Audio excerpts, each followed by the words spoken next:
누가복음 11장에 있는 말씀 보시겠습니다.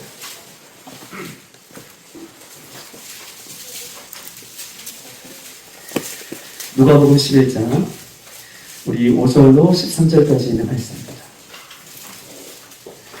누가복음 11장 5절로 13절까지 마지막 절까지 우리 한 절씩 이렇게 교독하시겠습니다. 누가복음 11장 5절로 13절까지 있는 말씀입니다. 또 이르시되 너희 중에 누가 덫이 있는데 밤중에 그에게 가서 말하기를 덫이여 떡 세 덩이를 내게 구워달라. 여행 중에 내게 왔으면 내가 먹을 것이 없노라 하면 그가 안에서 대답하여 이르되 나를 괴롭게 하지 말라. 문이 이미 닫혔고 아이들이 나와 함께 침실에 누웠으니 일어나 내게 줄 수가 없노라 하겠느냐. 내가 너희에게 말하노니 비록 됨으로 인하여서는 일어나 주지 아니할지라도 성하로 일어나서 일어나 그의 요구대로 주리라.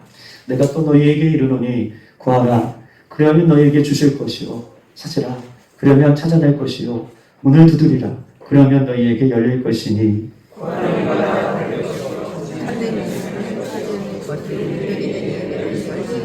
너희 중에 아버지 된 자로서 누가 아들이 생선을 달라 하는데 생선 대신 뱀을 주며 알을 달라 하는데 젓갈을 주겠느냐. 다 같이 너희가 악할지라도 좋은 것을 자식에게 줄 줄 알거든 믿으며 너희의 아버지께서 구하는 자에게 성령을 주시지 아니하느냐 하시니라. 네, 반갑습니다. 우리 한번 옆에 분 한번 인사하겠습니다. 반갑습니다. 잘 오셨습니다. 축복합니다.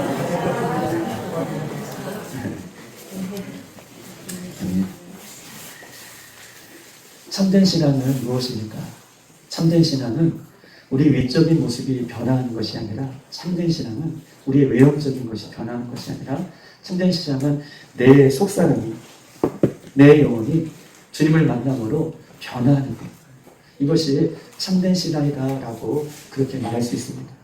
겉사람은 죽어 흙으로 돌아갈 수밖에 없는 그 육체를 말하지만 내 속사람은 내 영과 혼이 예수님을 통해서 날마다 새로워지는 것.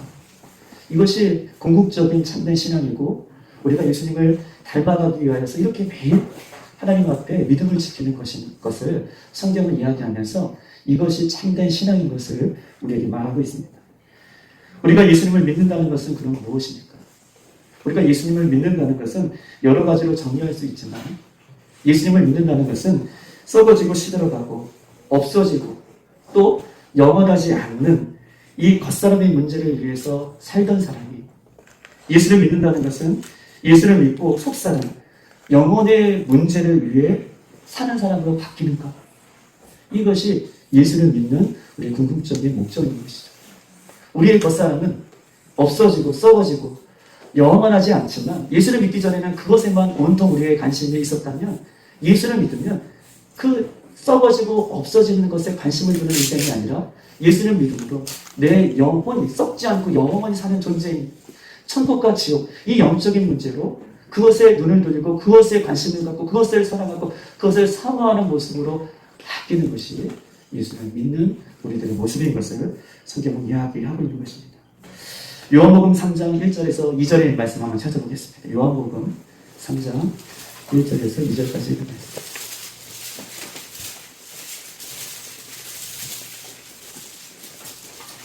우리가 수요일날 나눴던 말씀인데요. 요한복음 3장 1절에서 2절 시작. 그런데 바리새인 중에 니고데모라 하는 사람이 있으니 유대인의 지도자라. 그가 밤에 예수께 와서 이르되 라비여 우리가 당신을 하나님께로부터 오신 선생님인 줄 아나이다. 하나님이 함께 하시지 아니하시면 당신이 하시는 이 표적을 아무도 할 수 없습니다. 니고데모라는 인물이 있습니다. 니고데모라는 인물을 소개하면서 유대의 지도자다. 그리고 선생이다. 그리고 이 사내들인 공의원의 회원이다. 관원이다. 의원이다라고 얘기하고 있습니다. 여러분, 우리나라의 전체 국민 중에서 70명에 들어간다면 얼마나 대단한 인물입니까? 그렇죠? 전체 국민에서 70명이 속해 있는다면. 그런데 이 니고데모라는 사람은 이 이스라엘 전체 유대인 중에 70명에 속해 있는 사람입니다. 그리고 사내들인 공회원의 의원이기도 하고 바리새인 중에 바리새인이고 율법을 철저히 지키는 선생이고 사람들에게 존경받고 사람들에게 어떻게 보면은 그 높은 위치에서 사람들을 관리하는 그런 위치의 사람이었습니다. 그런데 그가 밤중에 예수님을 찾아와요. 어떤 문제를? 세상의 모든 것들은 다 갖춰져 있지만 그가 죽고 사는 문제, 자기의 영혼이 죽으면 천국 가는 문제, 거듭나는 문제, 영혼에 대한 문제를 해결받지 못하는 인생이 되었기 때문에 그 밤에 예수님을 찾아와서 이 거듭남에 대한 부분들을 해결받고 예수님께서 죽으실 때에 예수님의 시체를 장사하는 의미로 그가 그런 삶을 살아가는 것. 즉 다시 말해서 예수를 믿는다는 것은 우리가 이 땅에 살아가는 없어지는 것, 거기에 초점을 맞췄던 사람들이 거기에 관심을 가졌던 사람이 영원에 관심을 갖는 그런 사람으로 바뀌는 것. 이것이 예수 믿는 우리들의 모습이 되어야 된다라고 성경은 우리에게 이야기하고 있는 것입니다. 예수님을 믿는다는 것은 이 땅만 바라보던 사람이 영원한 하나님의 나라를 바라보는 사람으로 바뀌는 것. 예수님을 믿는다는 것은 끊임없이 자기만을 바라보던 사람이 예수 그리스도만 바라보고 살아가는 것. 이것이 바뀌는 삶. 이것이 예수 믿는 사람의 모습인 것입니다. 그래서 속사람이 진실하고 깨끗하면, 우리의 속사람이 진실하고 깨끗하면 저절로 겉사람도 진실하고 깨끗한 모습으로 이어지죠. 속사람에 비해서 영혼의 생수의 기쁨이 철철철 흘러넘치면, 우리가 말하는 영적으로 충만하게 되면 우리의 겉사람도 그렇게 기쁨으로 감사함으로 바뀌는 것입니다. 우리 속사람이 새롭게 되면 우리 겉사람도 새롭게 되는 것이 이것이 영적인 원리다라고 이야기할 수 있어요. 그러면 속사람이 변하는 것이 언제 일어납니까? 우리가 속사람이 언제 변합니까? 우리가 속사람이 변하는 것이 예수님을 믿는다는 것인데 그럼 속사람이 언제 변하냐 하면 속사람은요 예수님을 깊이 만나면 할렐루야 속사람은 예수님을 깊이 만나면 그때부터 우리의 속에 변화가 일어나는 것이죠. 속사람의 변화는 내가 예수님을 깊이 만날 때 그때 속사람의 변화가 일어난다라고 얘기할 수 있습니다. 우리 한번 찾아보십시다. 에베소서 3장 16절 313쪽에 있습니다.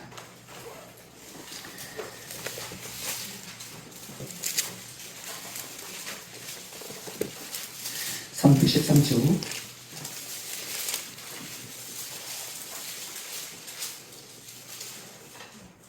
3장 16절에 있는 말씀 다 같이 시작. 그의 영광의 풍성함을 따라 그의 성령으로 말미암아 너희 속사람을 능력으로 강건하게 하시오며 아멘. 그의 풍성함을 따라 그의 성령으로 말미암아 너희의 속사람을 능력으로 강건하게 하시오며 성령으로 말미암아 너희 속사람이 능력으로 강건하게 하시오며 여러분 한번 보십시다. 사람의 능력으로는 사람을 바꿀 수가 없어요. 사람의 힘으로는 사람을 바꿀 수가 없고 사람을 새롭게 할 수 없습니다. 우리의 힘으로 우리 아이들을 하나조차 우리가 잘 컨트롤할 수 없잖아요. 우리의 힘으로는 사람을 바꿀 수 없어요. 그러나 예수님을 만나 예수님을 믿음으로 내 안에 성령이 충만하게 될 때 예수님을 믿음으로 예수님을 만나 내 안에 성령이 충만할 때 오늘 에베소 3장에 있는 말씀처럼 성령으로 말미암아 속사람이 능력으로 강건하게 되어진다라고 말씀하시는 거예요. 나의 힘으로 사람을 바꾸는 것이 아니라 바꿀 수 없지만 예수님을 믿음으로 내 안에 성령이 충만함으로 내 속사람이 강건해진다라고 성경은 우리에게 이야기하고 있습니다. 늦가을이 되면 찬 소리가 내려서 밖에 있는 국화꽃이 다 시들어 버립니다. 그런데 국화꽃이 시들었다고 실망하고 절망할 필요가 없건지 새 봄이 되면 어떻게 해요? 다시 뿌리에서 생명이 돋고 다시 국화꽃이 피듯이 우리가 예수님을 만나 내 안에 생명이 충만하면 시들어였던 나의 영혼이 지친 우리의 영혼이 새봄의 새싹이 다시 돋아나듯 예수님의 안에서 성령님의 안에서 우리의 시들은 영혼이 우리의 지친 영혼이 새롭게 된 것을 강건하게 된 것을 성경은 우리에게 이야기하면서 그렇게 성령이 임할 때 우리 속사람이 바뀌게 되는 것을 성경은 우리에게 이야기하고 있는 것입니다. 우리의 심령 안에 강력한 성령의 능력이 언제 나타납니까? 그러면 그 강력한 성령이 있을 때 우리의 속사람이 변한다고 얘기하는데 그러면 그 강력한 성령의 역사는 언제 일어납니까? 강력한 성령의 역사는 바로 말씀과 기도를 전무할 때 일어나는 줄 믿습니다.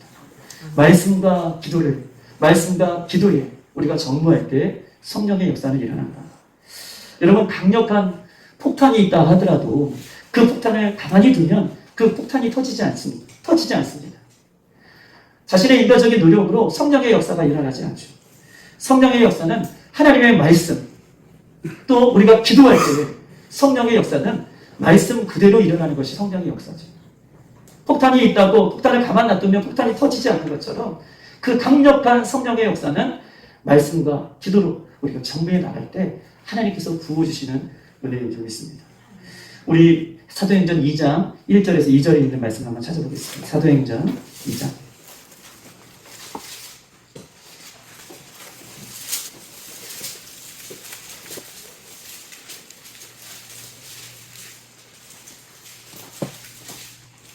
2장 1절에서 2절까지 있는 말씀입니다. 다 같이 시작. 오순절 날이 이미 이르되 그들이 다 같이 한 곳에 모였더니 호련히 하늘로부터 극하고 강한 바람 같은 소리가 있어 그들의 앉은 온 집에 가득하며. 아멘. 예수님께서는 이 땅에 부활하시고 부활하신 이후에 40일 동안 이 땅에 계셨어요. 그리고 예수님께서 많은 제자들에게, 무리들에게 뭐라고 말씀하시냐면, 부활하신 예수님께서 예루살렘을 떠나지 말고 성령 세례를 받아라 라고 말씀하십니다. 예루살렘을 떠나지 말고 성령의 세례를 받아라. 그리고 1장 8절에 오직 성령이 너에게 임하시면 너희가 권능을 받고 온 예루살렘과 온 유대와 사마리아 땅끝까지 이르러 내 증인이 되리라 하시니라 라고 말씀해 주셔요. 이렇게 말씀을 다 마치신 이후에 우리가 보는 그의 가운데 그 모습 그대로 하늘로 올라가십니다. 그리고 구름이 덮여 보이지 않게 하시죠. 예루살렘을 떠나지 말고 성령의 세례를 받아라 라고 하는 예수님의 마지막 말씀을 기억하고 오늘 오순절 날이 이르매 사람들이 모였어요. 그리고 그곳에서 말씀과 기도로 충만할 때 호련히 급하고 강한 바람 같은 성령이 그 모인 장소에 임하는 것이죠. 그리고 나서요 보세요. 이 사도행전 2장을 통해서 성령의 강력한 역사를 받음으로 말미암아 초대교회가 이곳에서부터 형성이 되는 거예요. 에베소 교회, 빌라델피아 교회, 서머나 교회, 성령의 충만함 받은 그 사람이 곳곳에서 예수 그리스도께서 부활하셨고 예수 그리스도께서 하나님의 아들이신 것을 중보하면서 끝까지 믿음을 지키다가 순교하는 역사가 일어나는 것입니다. 언제 일어납니까? 성령의 역사가 임할 때에 모든 무리가 모여서 한 곳에서 말씀과 기도로 충만할 때에 성령이 임함으로 초대교회가 형성되는, 태생되는 출발점을 오늘 이 사도행전 2장은 우리에게 이야기하고 있는 것이죠. 성령의 권능이 임할 때에 어떤 일이 일어납니까? 이 인간의 모든 문제가 해결되어지고 우리의 영혼이 새롭게 되는 역사가 오늘 사도행전 2장은 우리에게 이야기하고 있어요. 오늘 본문은요, 성령께서 우리에게 임할 때에 말씀과 기도를 통해서 일어난다고 이야기하고 있지만 이 말씀과 기도 중에서 이 기도의 부분들을 오늘 본문은 우리에게 이야기하고 있는 것이에요. 우리 한번 누가복음 다시 한번 돌아가 보십시다. 11장에 있는 말씀. 누가복음 11장에 있는 말씀.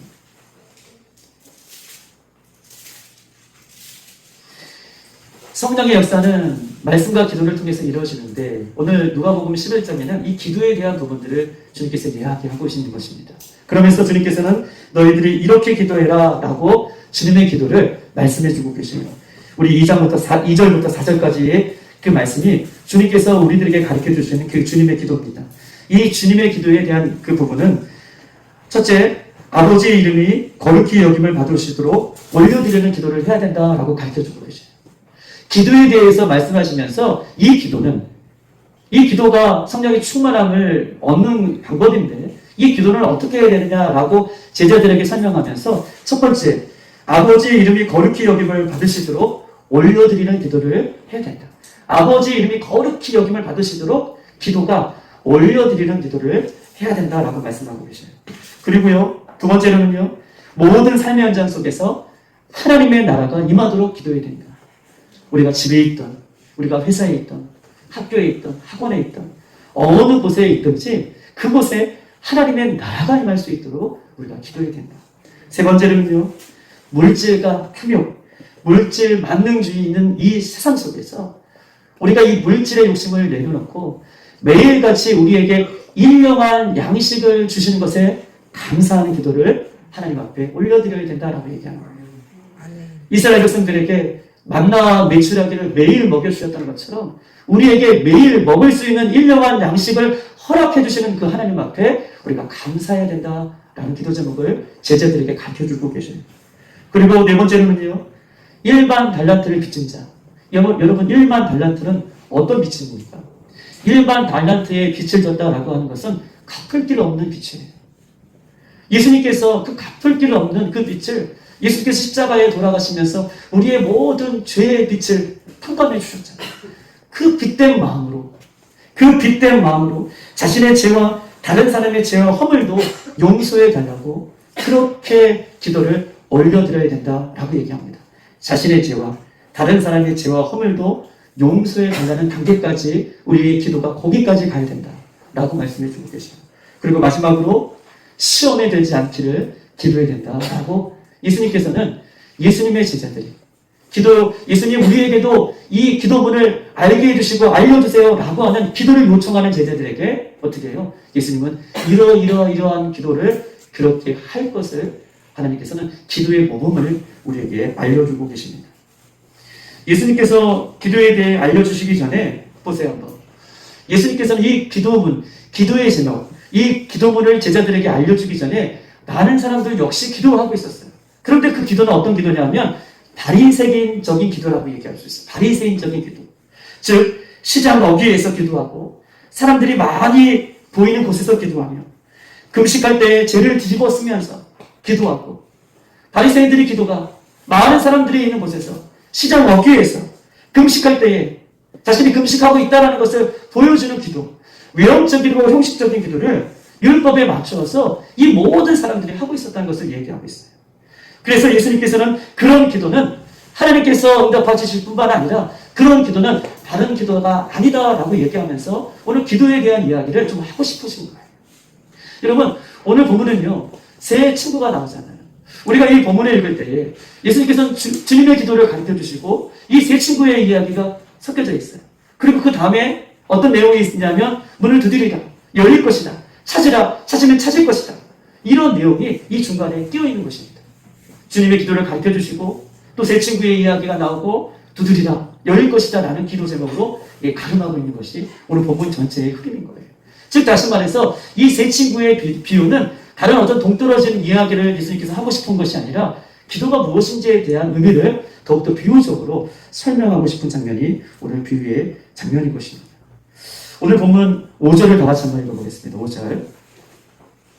5절 다 같이 시작. 또 이르시되 너희 중에 누가 덫이 있는데 밤중에 그에게 가서 말하기를 덫이여 떡 세 덩이를 내게 구워달라. 아멘. 5절에 보니까 밤중에 누가 덫이 있는데 밤중에 그에게 가서 말하기를 덫이여 떡 세 덩이를 내게 구워달라 라고 얘기하고 있습니다. 친구가 밤중에 어떤 일을 맞이한 거예요. 그래서 친구의 집에서, 자기의 집에는 지금 떡이 없어서, 준비된 떡이 없어서 친구의 집에 가서 밤중에 떡을 빌려달라라고 얘기합니다. 우리 한번 6절을 다 같이 한번 읽어볼게요. 시작. 내 것이 여인 중에 내게 왔으나 내가 먹을 것이 없더라. 아멘. 아멘. 지금 어떤 일이 벌어진가요? 떡을 빌려달라는 친구의 집에 누가 왔어요? 밤중에 여행 갔던 친구가 갑자기 느닷없이 들여닥치는 거예요. 여러분 보십시다. 세 인물이 등장해요. 6절에는 밤중에 여행 갔던 친구가 느닷없이 친구의 집에 들여닥치는데 여행 갔던 친구가 한 명 등장하죠. 그리고 여행 갔던 친구가 갑자기 느닷없이 친구의 집에 도착해서 떡을 좀 달라라고 하는 요청을 받는 친구가 한 명 있어요. 그리고 요청받은 친구가 또 다른 집에 가서 어떻게 해요? 우리 집에는 준비된 게 없으니 내 친구요, 나에게 떡을 달라. 이렇게 이야기를 하고 있습니다. 세 인물을 여러분 잘 머릿속에 기억하셔야 돼요. 밤중에 여행 중에 온 친구가 있고요. 여행 중에 온 친구를 맞이한 친구가 있고 맞이한 친구가 또 다른 친구의 집에 가서 떡을 좀 빌려달라라고 이야기하고 있습니다. 여러분 밤중에 찾아온 친구, 여행 중에 찾아온 친구는 우리의 기도 제목이라고 얘기할 수 있습니다. 기도 제목. 또한 이웃집에 빌리러 간 친구, 떡을 좀 빌려달라고 하는 친구는 저와 여러분을 얘기할 수 있어요. 우리들이다. 그리고 떡을 기꺼이 빌려주는 친구는 빌려달라는 친구에게 응답하시는 우리 하나님을 이야기하고 있습니다. 여러분, 밤중에 느닷없이 달려온 친구. 그 친구는요, 우리는 느닷없이 예상치 못하는 기도 제목을 만날 수 있어요. 갑자기, 불현듯, 예상 없이, 느닷없이 우리에게도 이런 기도 제목들이 우리에게 올 수 있다는 것이, 그것을 가질 수 있다는 거예요. 모든 사람은 기도 제목이 생각나서 이런 기도 제목 이런 것이 아니라 기도 제목이 느닷없이 불현듯 우리에게 미칠 수 있고 우리에게 다가올 수 있습니다. 그래서 그 간절한 기도 제목을 가지고 하나님 앞에 나아가면 하나님께서는 이 간절한 기도 제목을 응답해 주신다라고 하는 스토리가, 그런 이야기가 오늘 전체 5장부터 13장까지 있는 내용인 것입니다. 여러분, 이런 이야기가 오늘 본문에 왜 기도를 이야기하면서 오늘 본문에 이러한 이야기가 왜 끼어 있을까? 왜 여기 이런 이야기를 적어 놓으셨을까? 라고 이것을 좀 더 이해하려고 하면 그 당시에 중동의 문화를 좀 우리가 이해할 필요가 있습니다. 그 당시에, 예수님 당시의 중동의 문화들은요, 다른 사람들이 와서 무엇을 빌려달라고 했을 때 그것을 빌려주고 기꺼이 빌려주는 것, 기꺼이 대접해주는 것, 기꺼이 섬겨주는 것은 굉장한 명예로 생각했어요. 굉장한 명예고 굉장한 자부심으로 생각했어요. 내가 다른 사람을 빌려주고 섬겨준다. 명예고 기쁨이고 가치에 있다라는 것으로 생각했습니다. 그런데 반대로 내가 그것을 해주지 못한다라고 하는 것은 수치스럽고 창피한 일로 생각했다는 것이에요. 우리 한번 창세기 18장에 있는 말씀을 한번 찾아보십시다.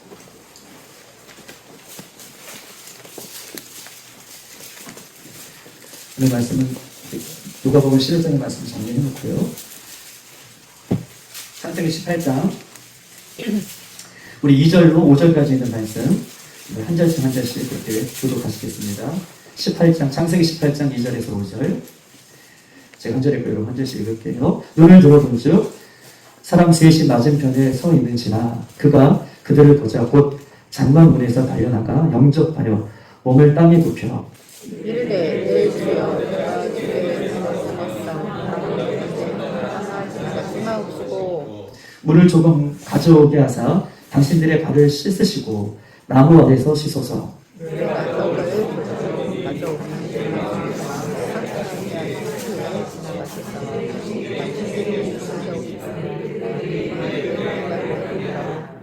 아멘. 내 말대로 그리하라. 지금 어떤 상황이냐면 18장은 지금 아브라함이 마무리 상수리 나무 아래에 있는데, 장막을 치고 있는데 그곳에서 세 사람이 지금 채소오고 있어요. 세 사람은 처음 보는 사람일 거 아닙니까? 그런데 세 사람을 그냥 돌려보내지 않고 세 사람에게 가서 어떻게 해요? 세 사람을 섬기는 거예요. 발 씻을 물을 섬기고, 그 다음에 떡을 만들어서 떡으로 섬기고, 우리가 8절을 읽지 않았죠. 8절은요, 7절을 보면은 좋은 송아지를 잡아 그 하인에게 주어 급히 요리해서 그들을 섬겨요. 떡을 만들어서 섬기고, 좋은 송아지를 만들어서 섬기고, 그 다음에 발을 씻기고. 여러분, 전체적인 이 모습을 봤을 때에 친구에게 이렇게 대접할 수 있다는 것은 굉장한 큰 명예로, 굉장한 큰 자부심으로, 사람들에게 이렇게 대접하는 것을 굉장한 일로 그들이 이렇게 생각했기 때문에 누가 찾아왔다, 누가 자기에게 왔다 라고 하는 것을 그냥 돌려보낼 수 없는 문화가 이 시대의 문화라는 것을 성경이 우리에게 이야기하고 있습니다. 그러면서 누가복음 11장 우리 한번 다시 7절에서 8절을 한번 보십시다. 7절에서 우리 8절까지의 말씀 시작. 그가 안에서 대답하여 나를 괴롭게 하지 말라. 우리 이미 다쳤고 아이들이 나와 함께 침실에 누웠으니 일어나 내게 줄 수가 없노라 하느냐. 8절 시작. 내가 너에게 말하노니 비록 보탬으로 인하여서는 일어나지 아니할지라도 그 간청함을 인하여 일어나 그 요구대로 주라. 아멘. 오늘 7절에 보니까 이렇게 써 있어요. 이렇게 얘기합니다. 야 친구요, 나 좀 괴롭게 하지 마. 떡을 빌리러 온 친구에게 이렇게 얘기하는 거예요. 지금 몇 시인가? 나를 힘들게 하지 마라. 지금 너무 밤중이 되어서 우리 아이들도 자고 지금 모든 식구들이 다 자고 있다 라고 얘기하고 있습니다. 그런데 그렇게 얘기할 수 없다라고 얘기하는 거예요. 친구야, 지금 밤이 되었다. 몇 시냐? 지금 우리 집에 아이들이 자고 있다. 이렇게 얘기한다는 거, 이렇게 얘기할 수 없다는 것이에요. 친구의 요청을 뿌리칠 수 없다는 것이에요. 친구가 빌려달라면 기꺼이 기쁨으로 빌려준다는 것을 이야기하고 있는 것입니다. 때문에 아무리 밤중에 친구가 찾아오더라도 떡을 빌려달라고 하더라도 그 친구는 자신의 명예원, 자신의 어떤 그것들을 위해서 기꺼이 빌려준다. 우리 예수님은 어떤 분이십니까? 우리 예수님은요, 우리의 작은 음성에도 귀 기울여 주시는 참 좋으신 분이세요. 우리가 어떤 갑자기 문제가 생기고, 갑자기 기도 제목이 생기고, 느닷없이 어떤 문제가 생길지라도, 우리 하나님 앞에 어떤 시간에 나올지라도, 어떤 형편으로 나올지라도, 어떤 모습으로 나올지라도, 친구의 간청에 기꺼이 떡 세 덩이를 그 밤중에 내어주는 것처럼, 우리 하나님의 영광과 우리 하나님의 이름을 위해서라도 어떻게 해요? 하나님의 이름과 영광을 위해서라도 기꺼이 우리의 간청을 외면하지 않으시고 기도에 응답해 주시는 참 좋으신 하나님을 성경 이야기하고 싶은 것이에요. 기도는 무엇인가? 기도는요, 우리의 간청을 요구하는 것이 기도가 아니라, 기도는요, 하나님의 이름을 높이고 하나님의 영광을 높이고, 그 하나님이 그 영광을 받으시고 그 이름을 받으신 하나님이 그 이름 때문에, 영광 때문이라도 너희들의 작은 문제를 갖고 나왔을지라도 그 예수님의 이름 때문에, 영광 때문에 기꺼이 마땅히 우리의 사랑하는 백성들에게 기도에 응답을 이루신다 라고 하는 것이 오늘의 본문이 우리에게 전해주는 그 기도의 핵심이다 라고 이야기할 수 있습니다. 여러분, 느닷없이 밤에 찾아와서 떡을 준비해 달라 라고 하는 이 모습이 요즘 시대에 있으면 어떤 모습일까요? 아마 간 큰 남자가 아닐까 싶습니다. 우스갯소리로 좀 적어왔는데요. 간 큰 남자 20대, 아내에게 반찬 투정하는 남자 30대, 아내에게 아침밥 챙겨달라는 남자, 웃지도 않으시네요. 여기서 빵 터져야 되는데 40대, 아내를 똑바로 쳐다보는 남자, 50대, 말 대답하는 남자, 60대, 외출하는 아내에게 언제 돌아올 거냐고 물어보는 남자, 70대, 외출할 때 따라가는 남자. 죄송합니다. 아마 요즘 시대에 이렇게 새벽에 와서 문을 두드리고 그러면 아마 인간적인 모습으로는 할 수 없었을 거예요. 지금 무슨 말이냐. 근데 우리 하나님은 어떤 분이십니까? 우리 하나님은 하나님의 이름, 하나님의 영광된 이름 때문에, 하나님의 존귀하신 이름 때문에, 그 이름 때문이라도 우리가 어떤 모습으로, 어떤 형편으로, 어떤 시간에 나올을지라도 하나님은 그 이유를 대지 아니하시고 기도에 응답해 주시는 분이신 것을 우리에게 이야기하고 있습니다. 중요한 사실은요, 친구는 이름 때문에 물론 떡을 주기도 하겠지만 손님을 잘 대접함으로 수치를 당하지 않고 자기의 명예를 실추시키지 않기 위해서라도 떡을 친구가 주는 것입니다. 이것이 바로 우리 예수님께서 하시고자 하는 기도의 응답인 것을, 기도의 응답을 주신 것을 성경이 이야기하고 있어요. 즉 하나님께서는요, 우리가 애걸복걸해서 우리가 기도했기 때문에 기도의 응답을 주시는 분이 아니시라. 하나님은요, 하나님의 거룩한 이름을 위해서, 바로 하나님의 영광을 드러내기 위해서 우리의 간청하는 기도를 들어주시는 참 좋으신 하나님이십니다. 그러므로 중요한 것은요, 우리가 하나님 앞에 간구하는 기도 먼저 하기 전에, 우리가 날마다 하나님 앞에 간구하는 기도를 먼저 하기 전에 하나님의 이름을 거룩히 여기시는, 높여드리는, 주의 영광을 높여드리는 기도, 그럴 때 하나님께서는 그런 기도를 통해서 반드시 하나님의 응답을 이루어주신 것을 성경 우리에게 이야기하고 있습니다. 이런 대표적인 사람이 또 한 명 있습니다. 바로 모세이죠. 모세는요,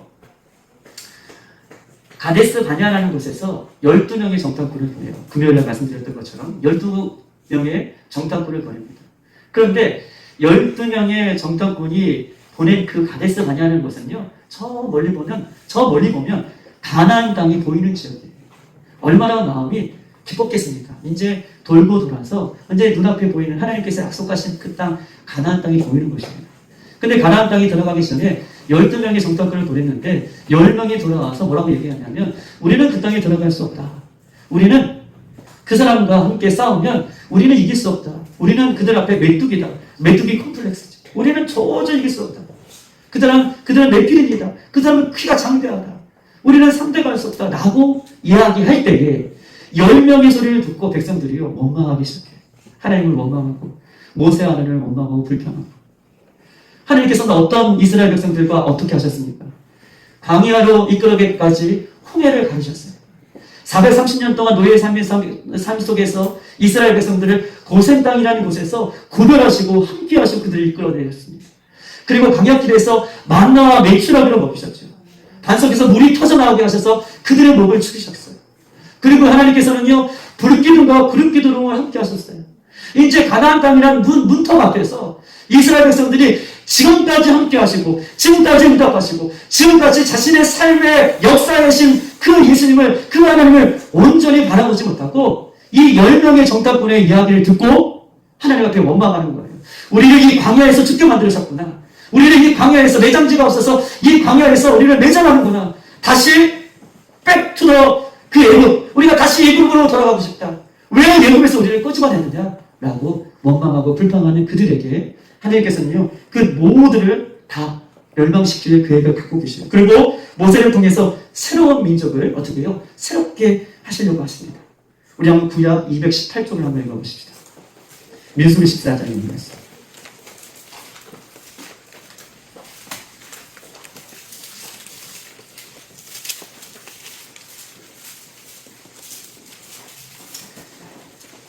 15절, 16절 한번 읽어볼게요. 15절, 16절. 민수기 14장 15절, 16절 다 같이 시작.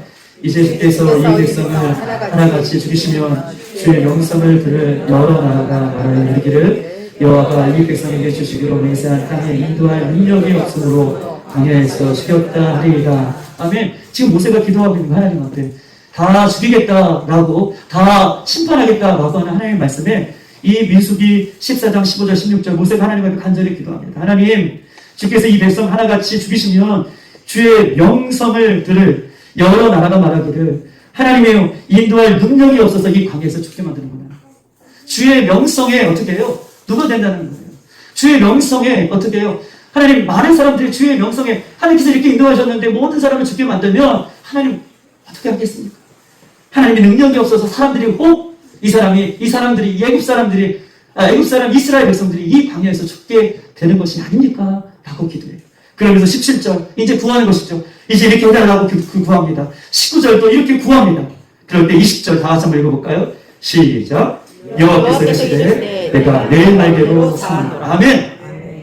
하나님, 다 이 광야에서 이스라엘 백성들을 면하시면 많은 사람들이 하나님 능력이 없어서 이렇게 죽게 만들었구나 라고 하나님의 이름을 높여드린다면 그때 이후에 구하고 구했더니 하나님께서 그 기도를 응답하셨음을 성경은 이야기하고 있는 것입니다. 모세는 단순히 이스라엘 백성을 용서해달라고 기도하지 않았습니다. 또 살려달라고 무작정 하나님 앞에 기도하지 않았습니다. 하나님의 이름을 거룩하기 위해 이 백성을 용서해달라고 기도합니다. 하나님 모세의 기도를 응답해 주시죠. 진정한 기도는 무엇입니까? 내가 필요한 것을 하나님께 요구하는 것이 아니라 진정한 기도는요, 하나님 앞에 무작정 울부짖는 것이 기도가 아니라 진정한 기도는요, 애통함이, 간절함이 기도의 시작이 될 수 있지만 또한 그것이 기도의 본질이 아닌 것이에요. 기도는요, 하나님의 이름을 높이고 하나님의 이름을 거룩하게 높이며 하나님의 이름을 붙잡는 것, 할렐루야. 하나님의 마음을 붙잡는 것, 그것이 기도의 본질인 것을 성경은 우리에게 이야기하고 있습니다. 참된 기도란 하나님의 이름이 거룩히 여김을 받는 것. 하나님께서는 하나님의 이름과 하나님의 명예와 영광을 높이시기 위해 그 높임을 받고 우리에게 기도의 응답을 이뤄가는 것, 이것이 기도의 본질인 것을 성경 우리에게 이야기하고 있습니다. 이렇게 기도가 완성될 때 하나님의 이름을 높이고 하나님의 영광을 높이고 하나님의 나라를 높이고 그 다음에 성경 우리께서 계속해서 얘기합니다. 9절 내가 또 너희에게 이루노니 구하라 그러하면 너희에게 주실 것이다. 10절 구하는 이보다 받을 것이다. 13절 너희가 악할지라도 자식에게 좋은 것을 줄 줄 알거든 하나님께 성령을 너희에게 주시리라 라고 약속하십니다. 구하는 것마다 얻게 될 것이고 찾는 것마다 찾을 것이고 두드리는 모든 것이 하나님으로부터 얻게 될 것이다 라고 성경은 우리에게 기도에 대해서 말씀하고 계시죠. 하나님은 우리에게 모든 것을 주고 싶어 하시는 분이신 줄 믿습니다. 하나님은 우리 모두에게 모든 것들을 주고 싶어 하시는 분이세요. 그런 분이시기 때문에 십자가에서 예수 그리스도까지 우리에게 내어주신 분이십니다. 즉 기도는요, 하나님께서 작정하기로 한 것은, 기도는 하나님께서 작정하시기로 한 것은, 주기로 마음 먹은 것은 모든 것을 주신다는 것이에요. 할렐루야. 기도는 하나님께서 작정하신 것은 뭐든지 우리에게 주시기로 응답하신다. 마태복음 6장 8절 이렇게 써 있습니다. 그러므로 그들은 본받지 말라라. 구하기 전에 너에게 있어야 할 것을 하나님 너희 아버지께서 아시느니라 라고 말씀하십니다. 하나님은 기도를 통해서 하나님께 주시고자 작정하신 것은 모두 주시는 분이에요. 다 알고 계신다는 거예요. 기도하기 전에 너희의 마음과 생각에 무엇이 필요한지를 이미 다 알고 계시는 분이 우리 하나님이시라는 것을 이야기하고 있습니다. 그러므로 우리의 기도는요, 먼저 그의 나라와 그 의를 구하는 것, 하나님의 이름을 높이고 하나님의 영광을 구하는 것, 이 기도의 모습이 회복되어지기를 주님의 이름으로 축복합니다. 여러분, 마지막으로 기도의 응답은 무엇입니까? 기도의 응답은요, 내가 필요한 것을 받는 것이 아니라, 이것이 기도의 응답이 아니라, 기도의 응답은 하나님께서 주시는 것을 받는 것이 기도의 응답을 믿습니다. 아멘. 이해되셨어요? 기도의 응답은 내가 필요한 것을 응답받는 것이 기도의 응답이 아니라 하나님께서 주시고자 하는 그것을 받는 것이 기도의 응답이에요. 우리는 때로 오해할 수가 있습니다. 하나님, 내가 이것을 구했는데 때로는 다른 결과로 하나님께서 우리에게 주실 수 있었어요. 그러면 우리는 오해하죠. 왜 기도의 응답을 이루어주지 않으시냐고. 그런데 기도의 응답은 내가 필요한 것을 받는 것이 아니라 하나님께서 주시는 것을 감사함으로 받는 것이 기도의 응답이다 라고 얘기합니다. 13절에 한번 다 같이 한번 읽어볼까요? 마지막 13절 누가복음 11장 13절 시작. 너희가 알지라도 좋은 것을 자식에게 줄 줄 알거든 하려면 너희 아버지께서 구하는 자에게 성령을 주시지 아니하리라. 아멘. 오늘 구하는 자들에게 다른 어떤 것들을 주셨다라고 오늘 구하는 기도에 대해서 가름하고 있는 것이 아니라 마지막에 구하는 모든 자들에게 결론적으로 성령을 주시겠다라고 말씀하십니다. 여러분, 우리가 구하고 요구하는 것을 받는 것은 2차적인 문제예요. 우리가 하나님 앞에 구하고 받는 것은 2차적인 문제죠. 우리 안에 성령이 내주하시면, 성령이 우리와 함께 하시면 회복이 일어나고, 성령이 함께 하시면 문제가 해결되고, 성령이 함께 하시면 인간의 근본적인 모든 것이 어떻게 해요? 해결되어지기 때문에 하나님께서 우리에게 성령을 주신다고 얘기하는 거예요. 하나님, 이것도 필요합니다. 저것도 필요합니다. 이것은 2차적인 문제죠. 우리가 성령이 우리에게 임하시면 우리가 요구하는 것 그 이상의 것들을 하나님께서 우리에게 회복시켜 주시는 거예요. 아멘. 이 땅의 것만 아니라 영적인 문제도, 아멘. 또 이 땅의 것만 아니라 우리 하늘나라의 모든 소망도 아멘. 다시 회복시켜 주기 때문에 모든 것을 받는 기도가, 요구하는 기도가 아니라 또 그것을 체험받는 것이 기도의 응답이 아니라 하나님께서 우리에게 주시는 것, 그것이 기도의 응답인 것을 성경 우리에게 결론짓고 있는 것입니다. 창세기 15장에는요, 아브라함이 갑자기 느닷없이 두려움이 찾아왔어요. 그러고 나서 창세기 15장에 보면 하나님께서 아브라함에게서 만나주시고 나는 너의 방패요 지극히 큰 상급이다 라고 말씀해 주십니다. 창세기 14장은 어떤 내용이 써 있습니까? 아브라함의 소유가 많아지고 롯의 소유가 많아졌어요. 그리고 소유가 많아진 것들 때문에 이 종들이 서로 다투는 거예요. 어디가 네 땅이냐, 어디가 내 땅이냐, 소유가 많아졌기 때문에. 그래서 아브라함과 조카 롯이 서로 땅을 갈라서지요. 조카 롯은 소돔과 고모라 땅을 선택하고 아브라함은 헤브론 땅을 선택해 나갑니다. 이런 거죠. 그런데 소돔과 고모라 땅에 들어간 조카 롯이라면 거기서 잘 살아야 되는데 그곳에 어떤 일이 벌어지냐면 주위의 연합군들이 쳐들어와서 조카 롯을 붙잡아가요. 그리고 조카 롯의 소유한 모든 것들을 빼앗아갑니다. 이 이야기를 들은 아브라함이 400명의 식솔들을 데리고 조카 롯을 구하려고 적진에 소돔과 고모라 땅에 들어가서 조카 롯을 구할 뿐만 아니라 어떻게 해요? 14장에 보면 그의 모든 소유를 회복해서 돌아가요. 그러고 나서 15장으로 창세기가 넘어가는 것이죠. 그런데 뜬금없이 15장 1절에 보면 아브라함이 두려움이 찾아왔어요. 그렇게 위대한 일들을 하고 그렇게 많은 업적을 쌓고 그렇게 아무것도 문제가 되지 않을 것 같은 14장에 있었는데 15장에 나와서 갑자기 두려워하는 아브라함에게 하나님께 찾아와서 나는 너의 지극히 큰 방패요 상급이다 라고 말씀하십니다. 이 말은 무슨 말입니까? 나는 너의 전부가 되어주시겠다. 내가 너의 전부가 되어주시겠다. 즉 다시 말해서 하나님이 너에게 허락하신 것이라면 그것이 최고의 베스트다라고 얘기하는 거예요. 내가 볼 때에는, 여러분 보세요. 내가 볼 때에는 이럴 수 있어요. 내 남편이 부족해 보일 수 있어요. 그런데 하나님이 나에게 허락하셨다면 그 남편은 뭐예요? 베스트다라고 얘기해요. 지금 우리 가정은 다른 가정에 비해 연약하고 부족해 보일 수 있어요. 그런데 하나님께서 나에게 이 가정을 허락하셨다면 그 가정은 나에게 있어서 베스트다. 지금은 우리 자녀들이 속썩이고 왜 이렇게 사는지 몰라요. 그런데 하나님께서 그 아이를 나에게 허락하셨다면 그 아이는 나에게 있어서 베스트인 거예요. 하나님께서 우리 교회를 이곳에서 허락하셨어요. 나에게 허락하셨어요. 하나님께서 우리 교회를 허락하셨다면 이 교회가 나에게 있어서는 베스트라는 거예요. 기도의 응답은 무엇입니까? 내가 필요한 것을 받는 것이 기도의 응답이 아니라 하나님께서 허락해 주시는 것을 받는 것, 그것이 기도의 응답인 것입니다. 우리의 필요가 충족되는 것은 2차적인 문제이고, 성령이 우리 안에 궁극적으로 내주할 때, 성령이 함께 하실 때에 우리는요 습관적으로 기도했던 모든 것이 바뀌어서 하나님의 영광을 위한 기도로, 하나님께서 함께 하시는 기도로, 하나님께서 기뻐하시는 기도로, 하나님과 동행하는 기도로 그렇게 바뀌어서 기도의 역사에 그런 성장의 충만함이 다시 회복될 줄 믿습니다. 사랑하는 여러분, 이제 우리가 필요한 것은요 정말 하나님을 위해서 더욱더 간절히 기도하고 더욱더 간절히 기도함으로 하나님의 뜻을 이루며 성장의 충만함을 다시 회복될 줄 믿습니다.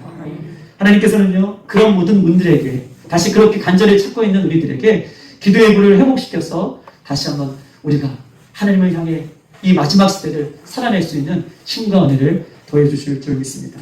오늘도 주님 다시 오실 때까지 우리가 성령의 충만함을 받아서 하나님만을 높여드리는 인생, 하나님께서 원하시는 그런 삶을 살아드림으로 하나님의 기쁨과 영광을 위해 살아갈 수 있는 저와 여러분 되시기를 주님의 이름으로 축복합니다. 아멘. 우리 아버지 당신의 마음 한번 찬양하시고 다시 한번 기도하시겠습니다. 우리들 때문에도 또 간절한 마음 때문이라도 하나님께서는 기도에 응답해 주시지만 하나님은 하나님의 이름 때문에 하나님의 영광을 위해서라도 그렇게 찾아오는 영혼들을 내보내주지 않으시고 빈손으로 보내주지 않고 하나님은 그 간절히 찾는 자들에게 반드시 기도에 응답을 주시는 그 하나님인 것을 약속하고 계십니다. 하나님 우리에게 기도의 불을 다시 허락해 주시고 성령의 불을 다시 허락해 주셔서 그 아버지의 마음이 나의 마음 되어서 이 땅의 마지막 이 시대들을 살아갈 수 있도록 인도해달라는 마음으로 이 시간 다 같이 한번 찬양하십시오.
살아계신 하나님, 우리의 겉사람은 날로 날로 후퇴하며 주님 오실 때를 맞이하지만 우리의 영혼의 문제를 해결받지 못함으로 말미암아 우리가 새롭게 되어지지 못하는 그런 안타까운 인생 살지 아니할 수 있도록 하나님 이 시간에 성령님 함께하여 주시옵소서.